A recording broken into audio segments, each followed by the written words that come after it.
Swayam Prabha. Digital India. Educated India.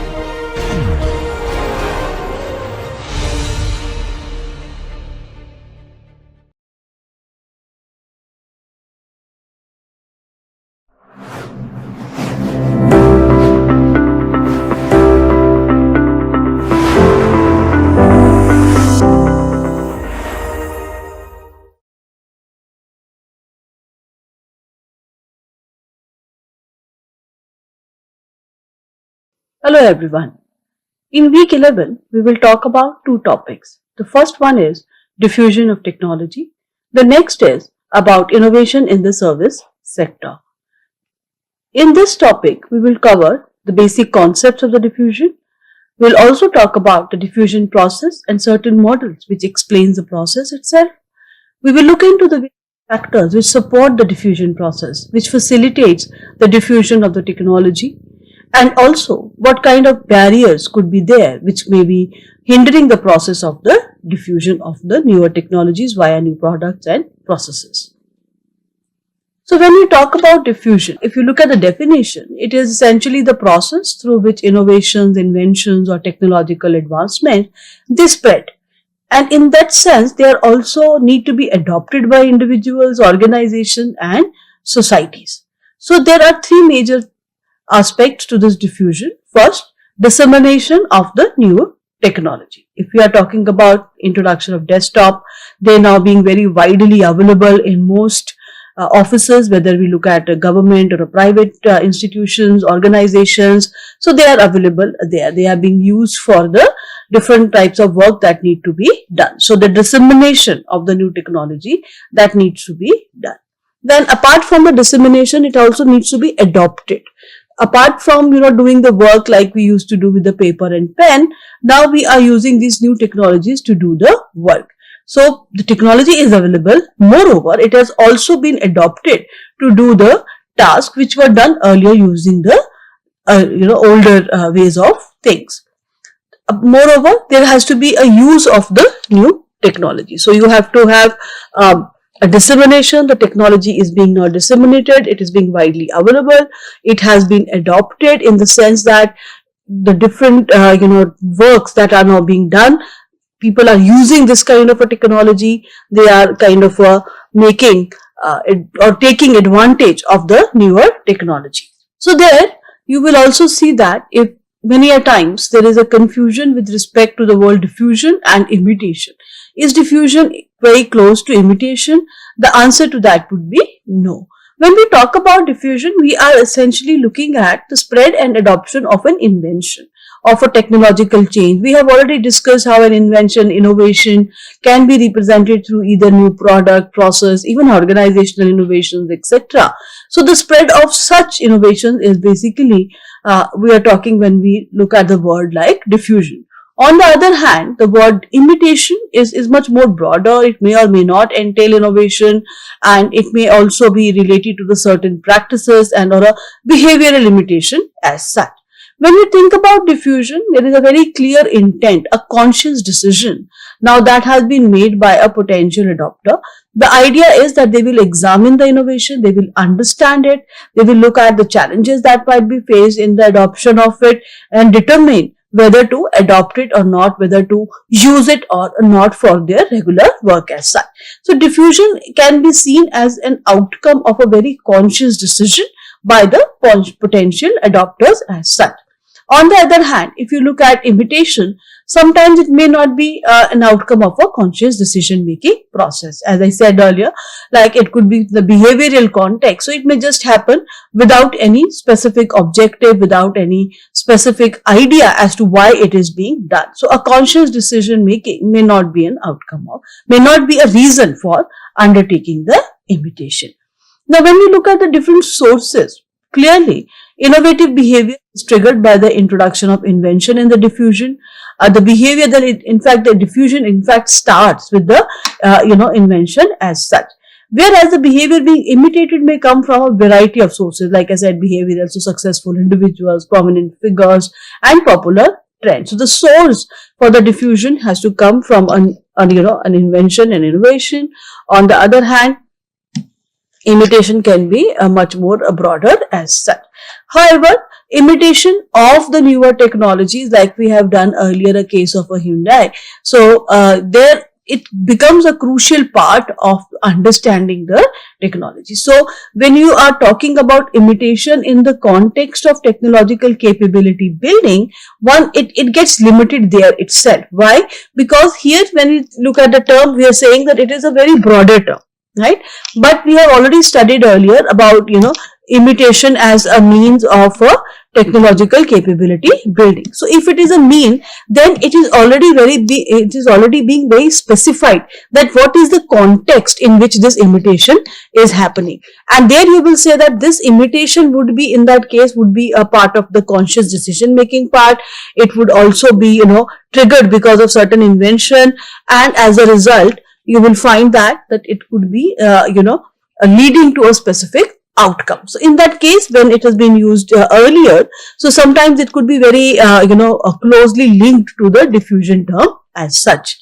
But here, when broadly speaking, there are very clear cut differences when it comes to use of these two terms. So then, we have undertaken a lot of, analysis of how technology, innovation, technological change are very important and relevant for the policy makers.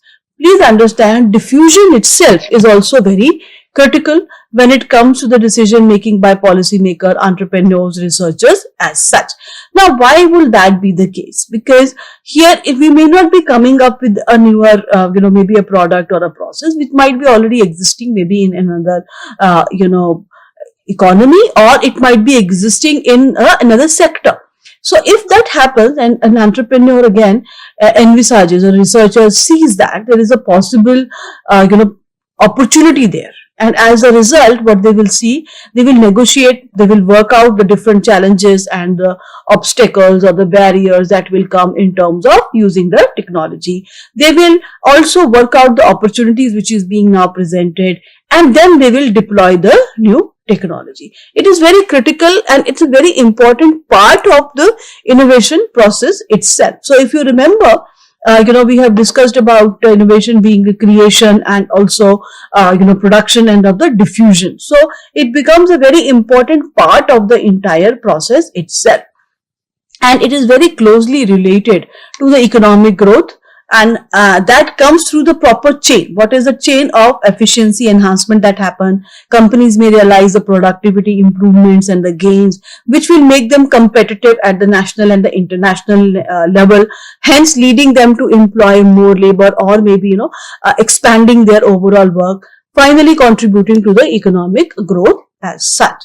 So in this sense, diffusion of technology is also as important as we may understand the creation of the innovation, or the activities which lead to the innovation as such. Moreover, when we look at this diffusion process itself, that also contribute to the understanding of the innovation creation aspect also. How? Because once you have, let us say, let us take an example of a company which may be now wanting to absorb an existing technology in the market. Once they want to do that, it will bring them an information about, they would have to collect the information about the new technology. Moreover, the absorption itself may require some amount of research and development. That will bring in an understanding about the need for the investment in the research and development processes. The technology transfer process will also imply that they have to now engage with the consultant, they have to understand the technology, they have to understand the patent, how it works, and how the launching of the new product happens, what was the creation of the new process. Again, the idea of using the technology would lead to a bit of an understanding or a development of that understanding related to these processes. And once that happens, clearly it is possible that the production, in that particular firm will also improve. So when we are thinking from a firm point of view, it contributes. Now you scale it up to a level of a economy. Now, in an economy which may not have a better technologies, maybe for building roads, and with the advent of a better technologies and use of those technologies in a country, you may find that now the various roads or various areas which were earlier unapproachable has now become approachable. When we talk about the border areas, new roads has been built there faster and better over a period of a time. Clearly, as an economy also, there is an improvement in the social welfare, because the variety of the goods which are available to the people will increase. The ease of life may become, will be facilitated through the use of these modern technologies. As a result, the diffusion of the technology would be very beneficial in that sense. So, if you think from the developing countries' point of view, clearly catching up is very important. We have already discussed that.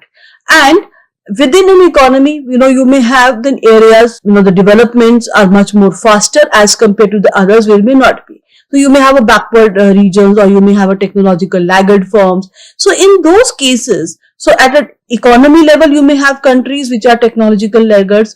At a firm levels, you may have a technology laggards. At a region wise, you may have areas which might be relatively backward. So diffusion of technology in this case becomes very important for that. That also foster this particular process of the innovation, and the dissemination and adoption of current technical advance is addressed by this technology diffusion. Just now I gave you an example of a road building. Suppose very fast, better roads could be built. You will be able to reach out to the areas which were earlier unapproachable. That means now the real estate can pick up in that particular place. People may be able to go to work and come back maybe within a day or two. That will again increase their income sources. Maybe people will start visiting those places for tourism, or they will be able to visit some earlier places which were difficult to go. That might again enhance the tourism opportunities in that particular place. So clearly that will further facilitate the process as such of the development of those areas. Then this adoption again, when we talk about innovation, it is concerned with innovation, invention and development of the new ideas.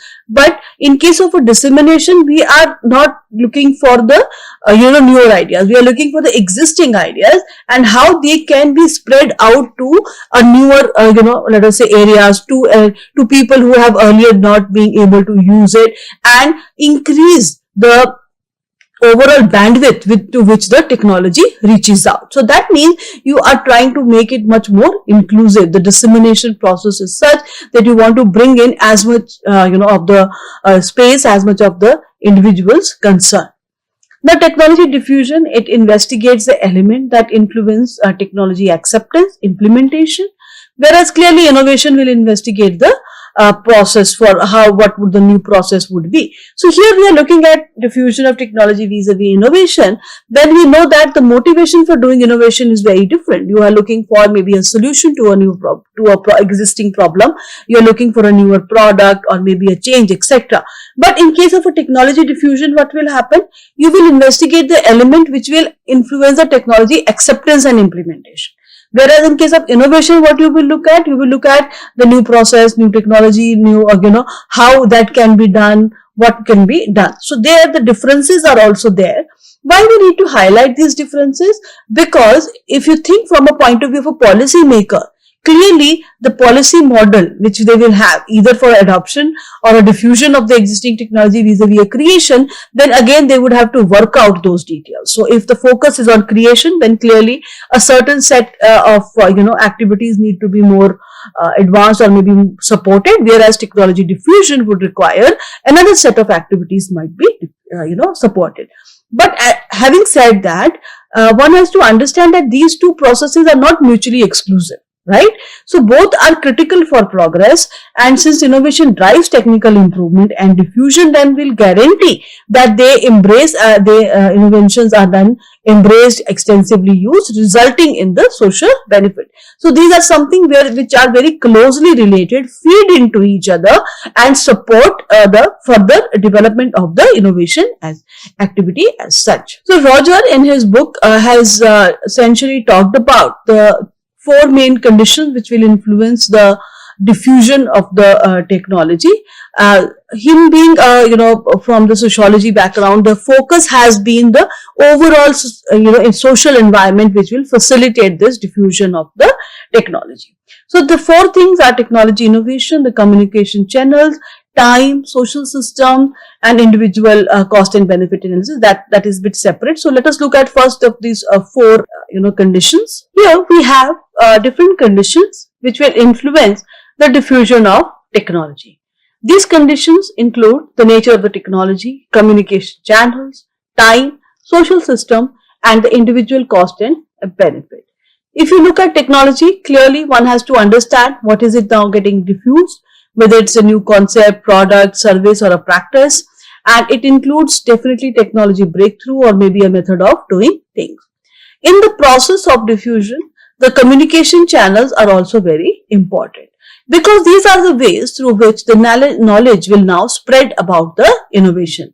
This can be either through a mass media channels like television, radios, and newspaper, or they could be through the interpersonal communication, discussions, word of mouth. Nowadays, even digital platforms have also become very important, including social media, website. So, and moreover, the selection of communication channel can also have a considerable impact on the diffusion process.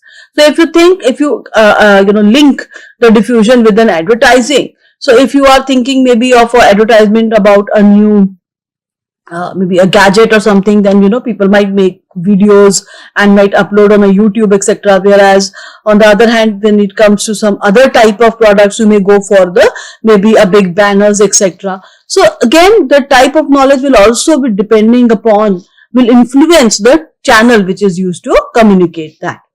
Moreover, time will play a very important role, because you will find that over a period of a time the acceptance will increase, and individuals, attributes, social norm, perceived benefit again are also going to influence the timing of the adoption. Now, when you have the social system, here what are the conventions, whether as a society it is something which has more scientific temperament. A community with a better scientific temperament may be able to absorb and learn the newer techniques much more, and the policy environment will also play a very important role in defining the diffusion process within a societal system. So if you remember, when we looked at Bangalore cluster and then the Silicon Valley of India and the role policy played, so there you find and realize that the supportive policies for the software again led to a much more improvement. So in the similar way, what you will find, if there is a policy environment which facilitates the introduction of the new technologies or adoption of the foreign technologies in the country, so clearly the diffusion will happen much faster. Lastly, when you look at those 4.1, they are more conditions which are related to either technology or the overall environment in a particular economy. But individual who would be now trying to think of adopting a new way of doing thing will definitely conduct his or her own cost benefit analysis.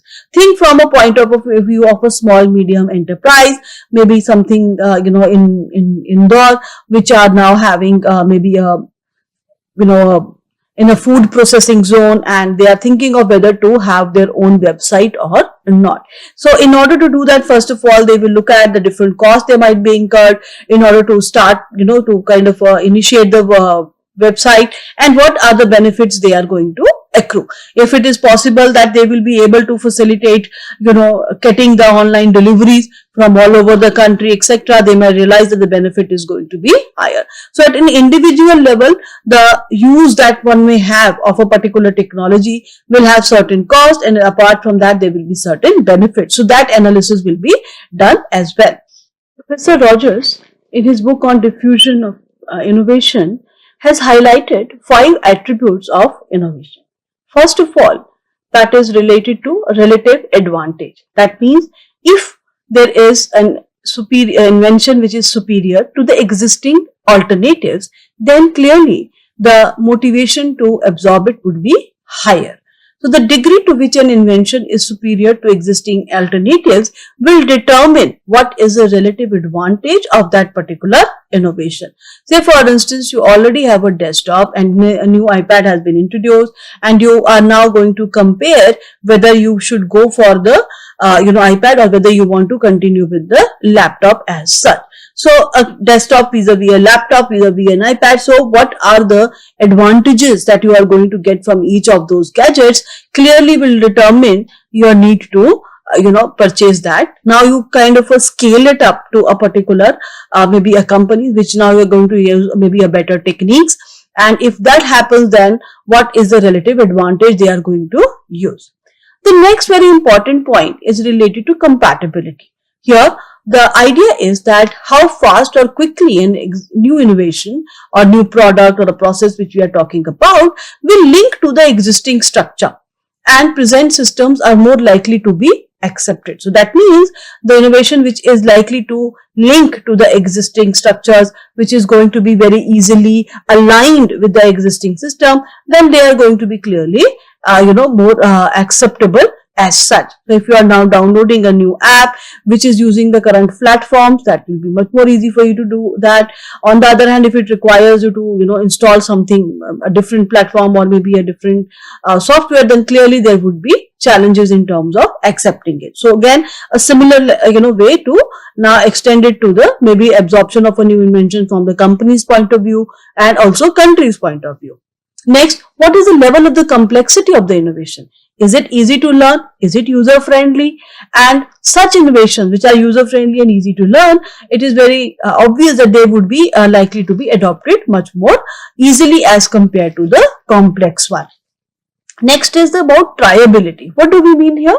Here it essentially means that innovation that can be tested on a small scale with little risk can be easily adopted, because it would be easy for the individual, maybe the company or for the individuals to use it, see whether it fits in or not, and then if it does, then scale it up or otherwise leave it as such. Think from a point of view of maybe introducing a small gadget into a fan, which will help you in controlling its speed as such without getting up from your seat. So maybe through the mobile phone, if you can get a trial of it on your own mobile and then again kind of test it whether it works or not, the adoption can be much faster, easier. On the other hand, if the gadget has to include some kind of a change in the design of the fan or the way the regulator is being run, then clearly the trial and all will become difficult to do.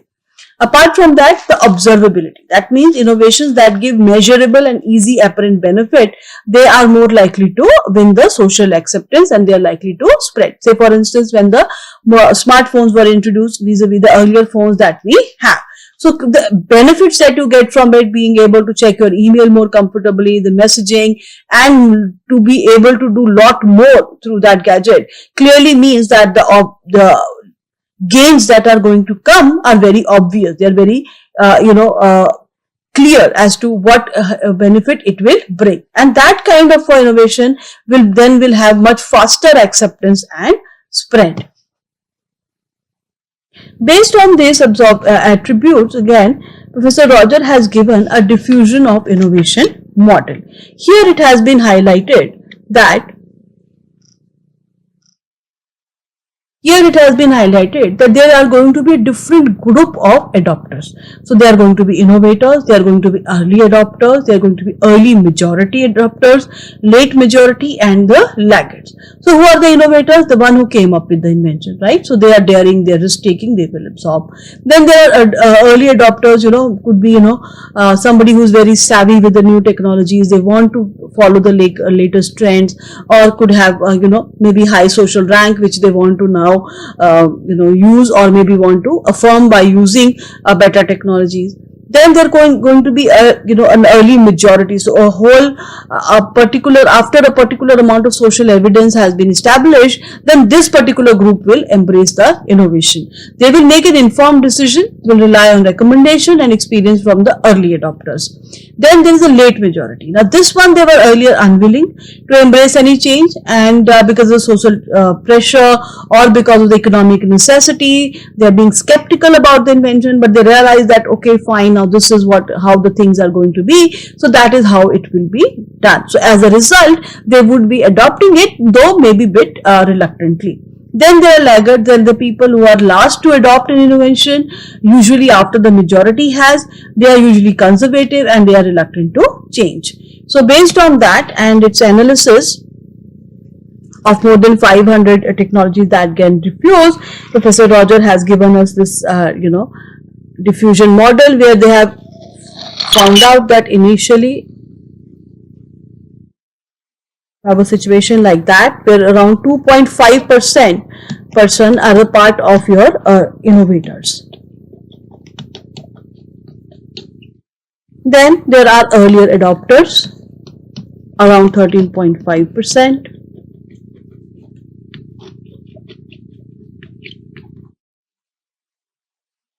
Then there are going to be majority, early majority,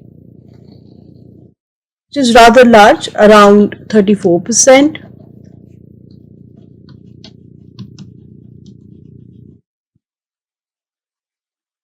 Then there is a late majority, also 34%. And then there are laggards,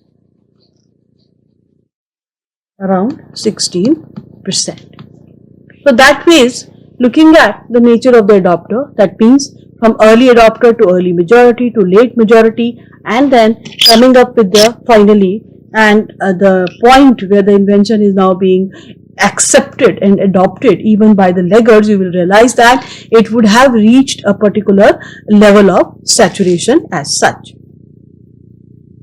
So there is a heterogeneity model also, which thinks from a point of view of the differences in the customers, and it is very closely related to the model which we have done now. So here we will think there are different customers, they are likely to receive certain benefits from the innovation. If the distribution of the benefits over consumer is normal, then the cost of the new product is constant, or it will decline over a period of time. As customer adopt with the benefit they will receive for the product is greater than its cost.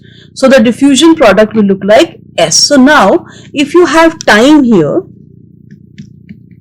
right, and suppose you introduce the sales from the new product, or the adoption also, so this is sales from the new product, you will realize that what you will have is a situation where initially as the earlier adopters are consuming, it will be increasing, and then it will increase steeply. So early adopters are here, then there is a middle range with the early majority and the late majority. They are absorbing, and suppose we have 100% here, so then it will become the saturated one. And here why it is getting saturated? Because now you have the laggards also adopting it, and a very typical S-shaped curve, or the late adopters, that is, this is a range where the maximum diffusion of the technology happens as such. So you can impose this on this particular curve also, where in the sense if you have the sales on this side, you can kind of relate it to the way the people are adopting. Initially when the early adopters are taking, there might be a bit of a slow pace at which it will pick up. Once we enter this zone, then clearly more people are now absorbing it, the uptake will be much faster, and then once the laggards are absorbing, we are already reaching the saturation level in terms of the diffusion of the technology. So these are the two main processes, you can say models, that explain the diffusion process as such. Now thinking from an individual point of view, so if you think from a point of view of on the other side, right, so we have been talking about how we have a technology, how it diffuses. On the other end you have a decision making individual, or it could be done by the central authority. Again, the communication channels are used in order to acquire the information about the innovation. In this case, clearly the social systems will also play a very important role, and how much effort is now being made on the advertisement, development agencies for the promotion efforts will also play. So here we are thinking from a point of view on an individual level. So, and how, whether the adoption will happen or not. So first of all, if the individual has to make a decision, it is going to be very different factors which will play out. On the other hand, if it has to be made by the central authority, then clearly the changes are going to be different. What are the channels, what are the mediums which are being used in order to diffuse the information about the knowledge, that will also play a role. What kind of a social system that is prevalent, if you see everyone being absorbing, adopting newer trends, then clearly that will have an influence. And what are the change agents, advertiser, development agencies, that will also influence the adoption at an individual level of the technology.